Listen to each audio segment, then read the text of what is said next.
Abram as Bíblias em Mateus capítulo 7, nona parte da nossa série de mensagens. Eu fico devendo um alô, assim, que o João Paulo tem publicado esses vídeos, eles estão disponíveis. Estão na página da igreja, estão, João Paulo? Na página da igreja no Facebook, né? E um irmão de um desses grupos, João Paulo, que a gente faz parte, eu não lembro de qual, acho que é do Sola Escritura, mandou uma mensagem para mim, agradecendo, diz ele que não perde um vídeo da sessão e eu não anotei o nome do rapaz para mandar um alô para ele aqui, né? Que ele me perdoe aí, na próxima, vou ver se eu mando esse alô para ele. E estudar a Bíblia em sequência tem suas vantagens, né? Preenche mais aquelas lacunas que os mistérios do Evangelho, que já são naturais, eles existem mesmo, né? Preenche essas lacunas de maneira que a gente tem uma compreensão mais adequada. Até porque o Sermão do Monte, que é o que a gente está ministrando esses dias, ele por si só já carrega uma mensagem cristã profunda. Há quem diga que se você se aperfeiçoar tão somente nesses 3 capítulos da Bíblia aí, Mateus 5, 6 e 7, onde está ali situado o Sermão da Montanha, o Sermão do Monte, segundo o evangelista Mateus, você já vai ter uma compreensão plena do Evangelho e vai dar para viver tranquilamente fazendo a vontade de Deus, sem dúvida nenhuma no coração. Porque praticamente assunto nenhum fica de fora do que é abordado ali. Então, glorificamos a Deus por essa ocasião, né, Washington? Graças a Deus por isso. Então, estamos na nona parte e vai pelo menos até 11, se Deus quiser, que ainda tem mais 2 aí para frente. Hoje, para vocês verem, apenas 2 versículos, versículo 13 e 14. E a gente ter argumento para bater papo aqui, durante um pedaço bom de tempo, expondo o que está sendo ensinado para nós em apenas 2 versículos, é porque esses 2 versículos querem dizer muita coisa, não é verdade? Então, mais uma vez, glória a Deus pela ocasião, porque certamente vai ser de grande valia para nós. Mateus capítulo 7, os versículos 13 e 14. As 2 estradas, ou melhor dizendo, as 2 portas, né? A porta estreita e a porta larga. Assunto bem batido, embora não esteja nos 4 evangelhos, só Mateus e Lucas falam acerca dessas portas aí, com essa expressividade, mas não é por isso que o ensinamento é menos profundo do que outros assuntos que os 4 evangelistas venham a tratar. Vamos ler o texto primeiro, e aí a gente começa a destrinchá-lo. Diz assim: entrai pela porta estreita, larga é a porta e espaçoso o caminho que conduz para a perdição, e são muitos os que entram por ela. Porque estreita é a porta e apertado o caminho que conduz para a vida, e são poucos os que acertam com ela. Então, amados, o trecho começa com um imperativo. Uma ordem está sendo dada. Entrai. Entre. Quem está dando a ordem não é um anjo, quem está dando a ordem não é um dos apóstolos. Quem está dando a ordem é Jesus. Ele mesmo, o autor da vida, o dono da chave da morte, da vida, ele mesmo que está dizendo, entrai. Entre. Não dá para ficar de longe olhando para a porta. Não dá para ficar de longe sem imaginar ou cogitar qual a utilidade da porta. O que nós vamos fazer dela? É para entrar. O Senhor não fala de 3 portas, ele fala apenas de 2. E ele vai direto ao ponto, ele vai direto ao assunto, quando ele então determina, entre pela estreita. Mais para frente, alguém cuidou em completar aqui a ilustração e colocou aqui uma porta larga para que não restasse dúvida de que nós temos que optar e, melhor ainda dizendo, né, fazer um empenho por entrar por essa porta que é estreita. Amém? Então já entendemos que uma ordem está sendo dada. É para entrar. Não é para ficar olhando. Não é para ficar de longe. É para entrar. Passe para o lado de dentro. O reino de Deus vem sendo anunciado. O mundo, há muito tempo, já vem sendo avisado de que ele mesmo, o próprio mundo, vai se acabar. Está vivendo aí seus dias finais. A Bíblia chama de últimos dias todos os dias que compreendem a primeira e a próxima vinda do Senhor Jesus. Então, não temos tempo a perder. Entremos por essa porta depressa, porque o paralelo de Lucas, está no capítulo 13 do Evangelho de Lucas, no versículo de número 24, tratando da mesma porta, o Lucas diz assim, ó: esforçai-vos por entrar pela porta estreita, pois eu vos digo que muitos procurarão entrar e não poderão. Amém, queridos?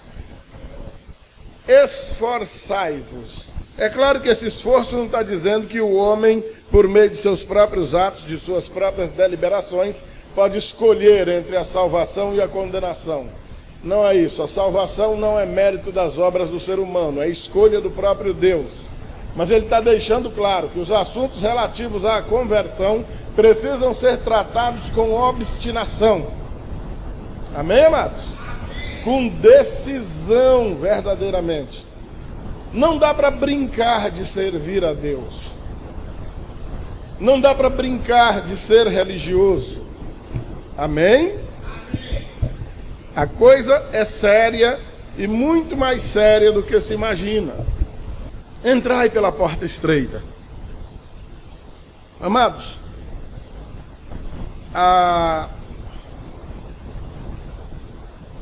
o que o próprio versículo 13 continua dizendo para nós é estarrecedor.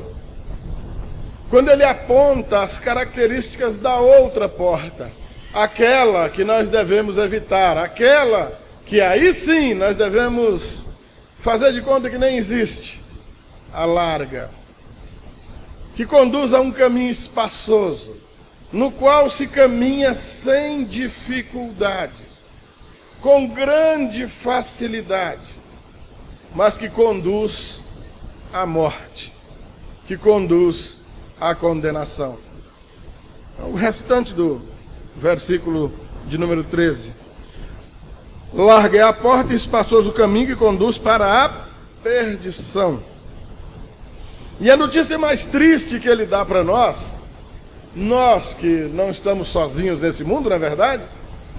Temos pai, temos mãe, ou tivemos, temos irmãos, temos filhos, marido, esposa, amigos, pessoas que nós queremos bem, pessoas que nós nem conhecemos, mas também para as quais nós não desejamos mal nenhum, mas a gente é avisado de algo tão estarrecedor. Uma porta larga, um caminho espaçoso que conduz à perdição, a qual muitos entrarão. Aí que é duro, né? Não é de hoje, não é só aqui que a Bíblia traz advertências severas pelas opções que nós fazemos por aquilo que é mais fácil. Vocês se lembram a instrução de Jesus acerca da construção da casa? O sábio edifica sua casa sobre a rocha. E vem os ventos, a chuva, a tempestade, dá contra ela e ela permanece de pé, porque foi fundada sobre a rocha. E vai dizer que o insensato, ou seja, o tolo ou o louco, construiu a sua casa sobre a areia. E a mesma chuva, a mesma tempestade, os mesmos ventos deram contra a casa, ela caiu e foi grande a sua ruína. Você não precisa ser um pedreiro, nem um servente de pedreiro, igual o irmão Lidu é, igual o Vitor é, igual outros irmãos aqui já têm alguma experiência na área, para saber que cavar na areia é muito mais fácil do que cavar na pedra, é ou não é? Você faz um buraco de 1 metro de fundura na areia com 2 minutos, se você quiser. Mas para cavar 1 palmo na pedra, hein, Lidu? É serviço, hein? O camarada passa um dia dando marretada naquilo com ponteiro, vai-se embora dormir, só o bagaço, volta no outro dia, engata ali, passa 1 semana lambendo aquela pedra para furar um tantinho assim. Em compensação, depois da obra pronta, ela está segura. O tempo que o outro gasta para construir a casa inteira, um gasta só para cavucar a pedra. E ainda tem que ouvir o outro mangando. Rapaz, ainda está pelejando com essa pedra aí, minha casa já está em pé. Foi facinho, facinho. E o texto lá vai dizer que o que veio sobre uma foi o mesmo que veio sobre a outra. O que derrubou a casa feita sobre a areia não foi uma chuva mais forte do que a chuva que veio sobre a casa feita sobre a pedra. A mesma chuva, a mesma água, o mesmo vento, igualzinho. Uma ficou de pé e a outra caiu. Por quê, amados? A velha opção de escolher o que é mais fácil, o que dá menos trabalho. Interessante que o tempo passa, os exemplos ficam aí para a gente tomar ciência deles, mas o povo não aprende. É impressionante. Como diz um velho amigo, Luiz Gustavo, filho do pastor Luiz, lá em Brasília, era um adolescente ainda, ele brincava com a gente. Qual a diferença entre o inteligente e o sábio? Ele perguntava para a gente, né? Eu não sei, Guga, qual é? O inteligente aprende com os próprios erros. Ah, tá bom, né? Tá nada, melhor é o sábio, que aprende com os erros dos outros. É, o cara se poupa de muito sofrimento, né? Se ele está sabendo que alguém foi por ali e quebrou a cara, como é que ele vai também? Como falta gente sábia no nosso meio, não é, gente? Está vendo que alguém foi por ali, se deu mal e vai. Não é uma pregação machista, por favor, não me queiram mal, não é machismo da minha parte, não. Mas o bicho mulher, por exemplo. Mulher é perito em ver o camarada largar uma mulher acolá e a moça vai e pega aquela marmota. Imaginando, não deu certo lá com ela, mas comigo vai dar. E constantemente está aquela fila de moça chorando no pé do vidro da gente. Eu digo, poxa filha, a mesma conta, o mesmo cálculo, você queria que o resultado fosse diferente? Tem muito cabra entrando por essa também. Quanta gente na droga, por exemplo, já viu um familiar mais velho, já viu um amigo na cachaça, em todo tipo de baderna, quebrando a cara, levando dias de terrível dificuldade. E o camarada vai, é porque ele é otário, eu sou esperto, comigo não vai acontecer assim não. E vai, enfia a cara, e quebra a cara também. Porque não consegue aprender com os erros dos outros. E vai criando uma casca, vai criando uma carapaça, feito casca de crocodilo, que lhe torna insensível, incapaz de sentir a dor, e daí a pouco não aprende nem com os próprios erros mais. Não aprende mais com ninguém, invernizou. Virou uma marmota. Somos peritos em copiar receitas que não dão certo. E querer que o resultado dê certo. Não, dessa vez vai dar. Eu vou fazer diferente, ou melhor, do mesmo jeito, mas dessa vez o resultado vai ser diferente. Não vai. Entrai pela porta estreita. Porque larga é a porta, e espaçoso o caminho que conduz à perdição. E muitos entrarão por ela. Aquele velho papo de que a voz do povo é a voz de Deus. Isso é a declaração mais antibíblica que nós repetimos aí dia após dia. A voz do povo nunca foi a voz de Deus. Em nenhuma época da história da humanidade, Deus usou a boca do povo. Pelo contrário, Deus ao longo da história levanta nem que seja para morrer na taca, apanhando, sofrendo horrores, exatamente para falar na contramão do povo, o contrário do que o povo diz. para se manifestar ao povo e dizer: ei, povo, por aí não, por aí vocês vão se dar mal, é por aqui.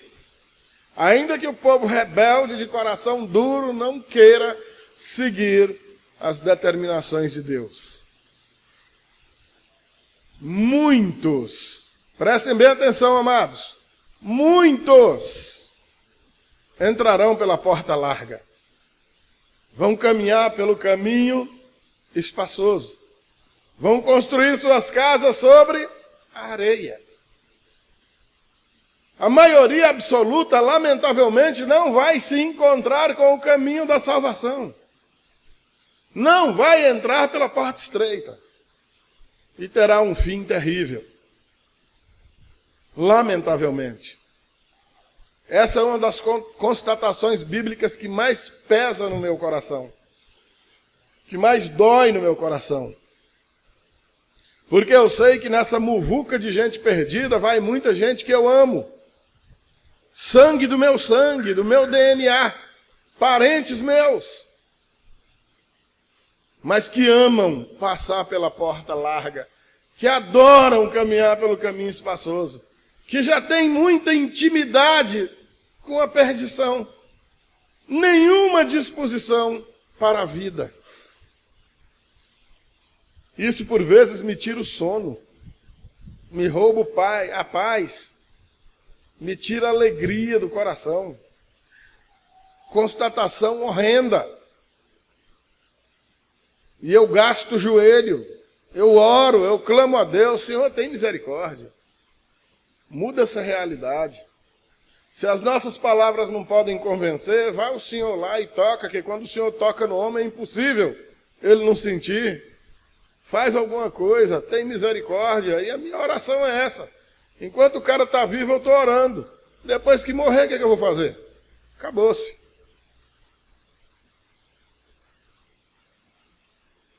Ensinamentos do Sermão da Montanha, ou Sermão do Monte, como você queira chamar, são completos em si, ainda que, quando se chega a um trecho desse do sermão, se fale apenas desse empenho por entrar por essa porta estreita, caminhar por esse caminho apertado, que por mais que seja difícil, como é difícil cavar na pedra para construir uma casa segura, é o caminho que conduz à vida.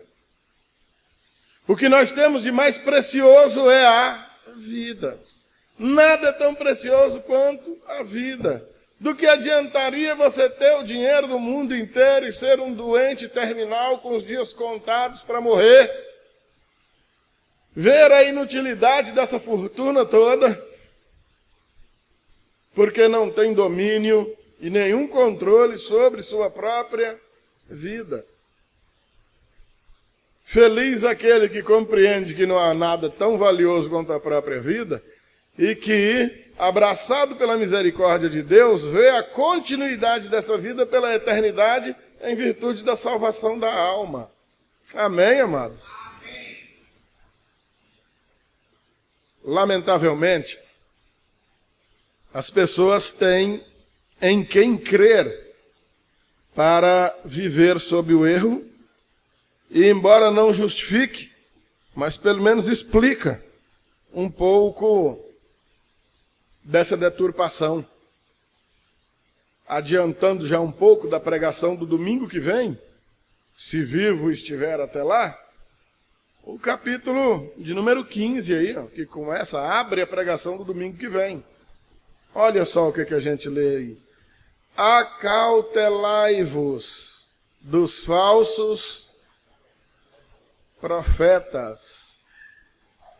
Característica desses camaradas, que se vos apresentam disfarçados de ovelhas, mas por dentro são lobos roubadores.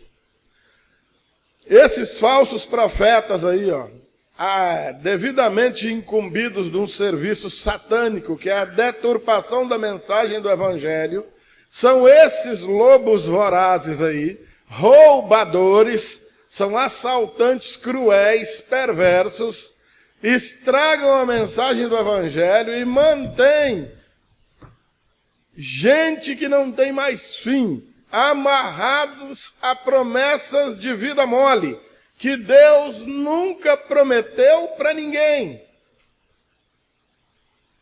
Jogam a responsabilidade no próprio homem, cobrando uma fé falsa para que ele participe, na maioria, para não dizer em 100% das vezes, depositando dinheiro, depositando seus bens para colocar a confiança em algo que você mesmo faça e não Deus, a fim de que a sua vida seja uma vida mais fácil. E o evangelho deturpado, estragado, passa a ser um evangelho que oferece para você conforto, moleza, facilidades que o evangelho verdadeiro nunca prometeu para ninguém. Para ninguém. Jesus não enganou ninguém. Os apóstolos não enganaram ninguém. Nesses dias nós estamos pregando no rádio a primeira epístola de Pedro. A primeira epístola de Pedro tem um apelido dado pelos intérpretes, um apelido muito carinhoso. Ela se chama a Epístola do Sofrimento. O apóstolo escreve uma epístola inteira para falar do sofrimento e para falar das glórias a Deus que nós devemos dar em virtude destes sofrimentos, por meio dos quais nós somos provados. Nós somos provados para que sejamos aprovados. Por meio deles nós crescemos, nos aperfeiçoamos, melhoramos, nos tratamos.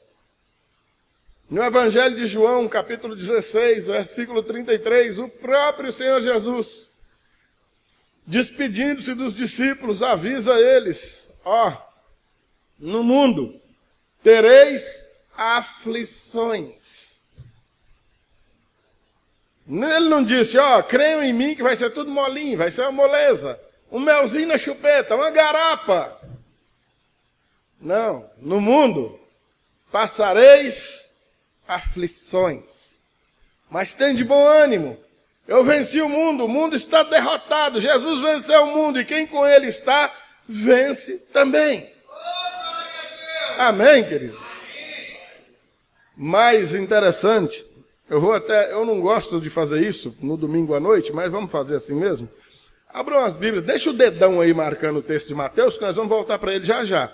Mas vai lá em Atos capítulo 14, e olha só que negócio interessante. Atos dos Apóstolos, capítulo 14. Vamos lá.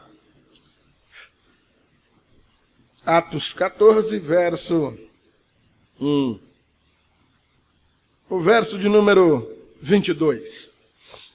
Atos 14, 22. Olha o que o Paulo diz. Olha o que Lucas narra para nós aí, né?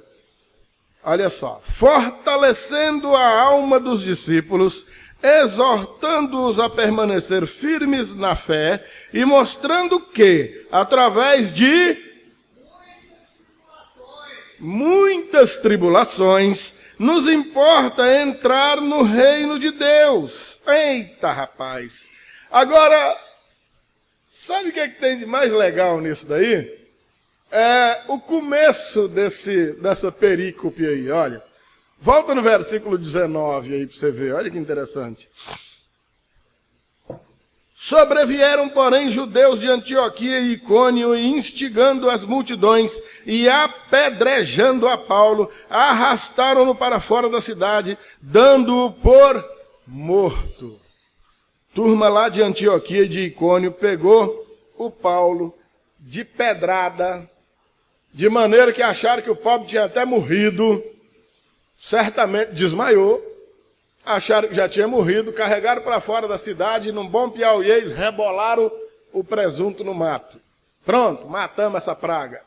Esse não vai mais perturbar a gente.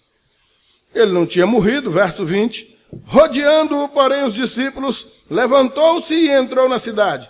No dia seguinte partiu com Barnabé para Derbe, e tendo anunciado o evangelho naquela cidade, feito muitos discípulos, voltaram para Listra, Icônio e Antioquia, ou seja, voltaram para a terra daqueles camaradas que pegaram ele de pedrada, que literalmente o mataram a pedrada. Na cabeça deles, mataram Paulo.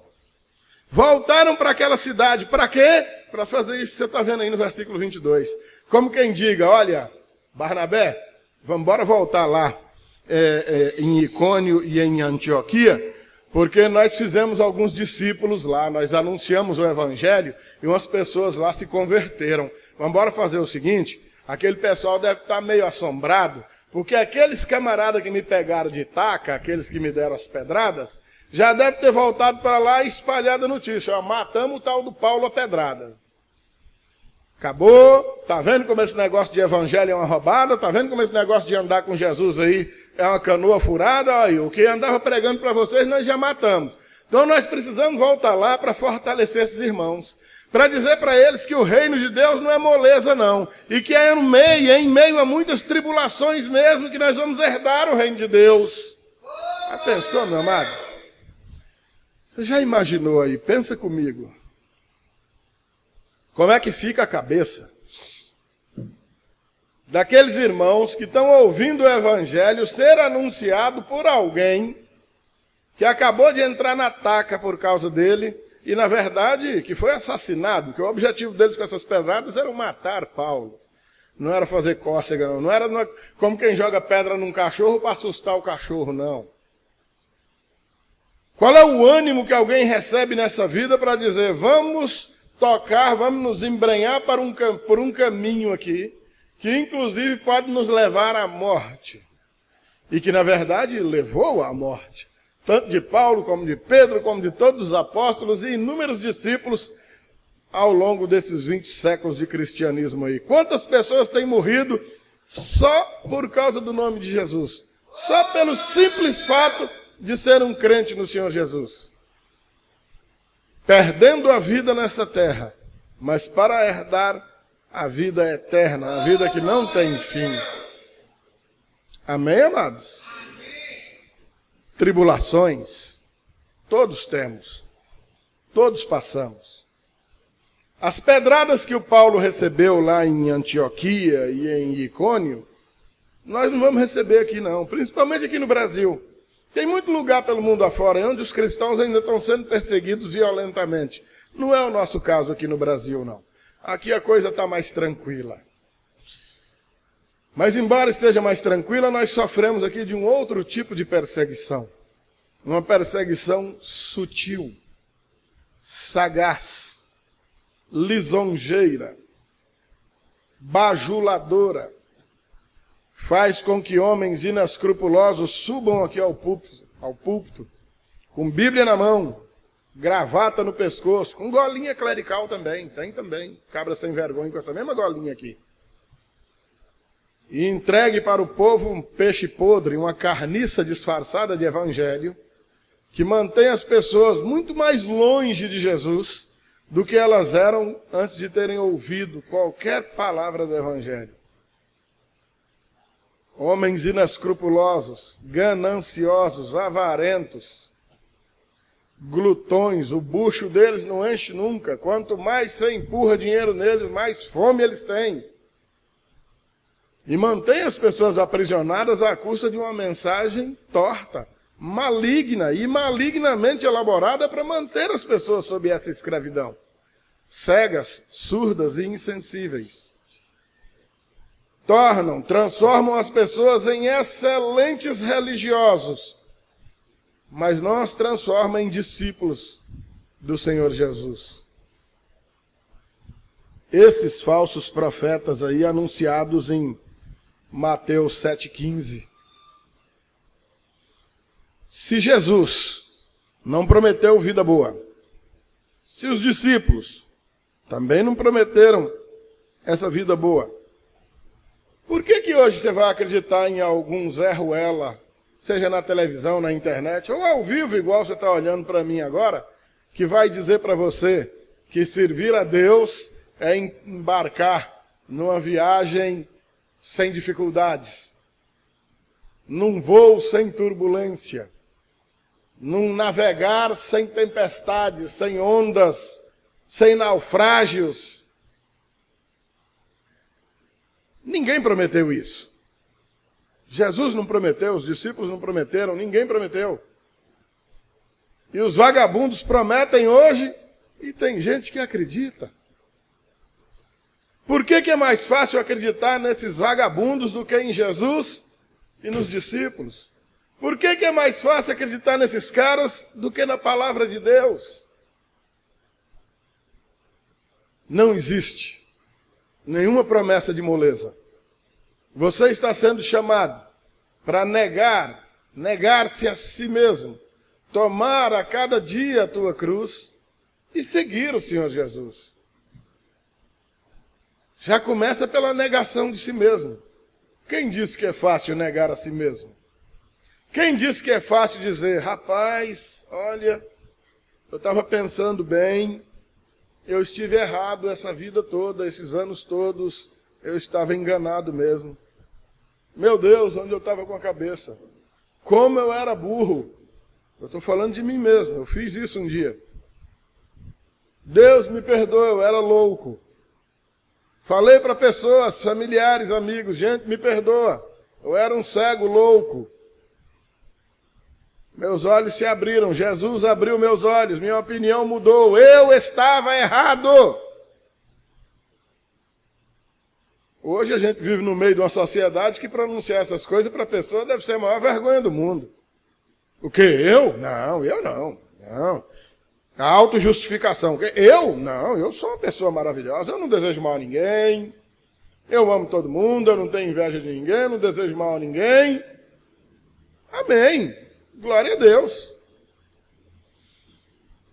O que é dito para mim não quer dizer muita coisa não, mas o que o Senhor Jesus olha dentro do teu coração, independente de você dizer ou não, aí é outra coisa. A relação entre você e o Mestre, o Senhor da vida, o Deus de nossas vidas. Verso de número 14. Porque estreita é a porta, e apertado o caminho que conduz para a vida,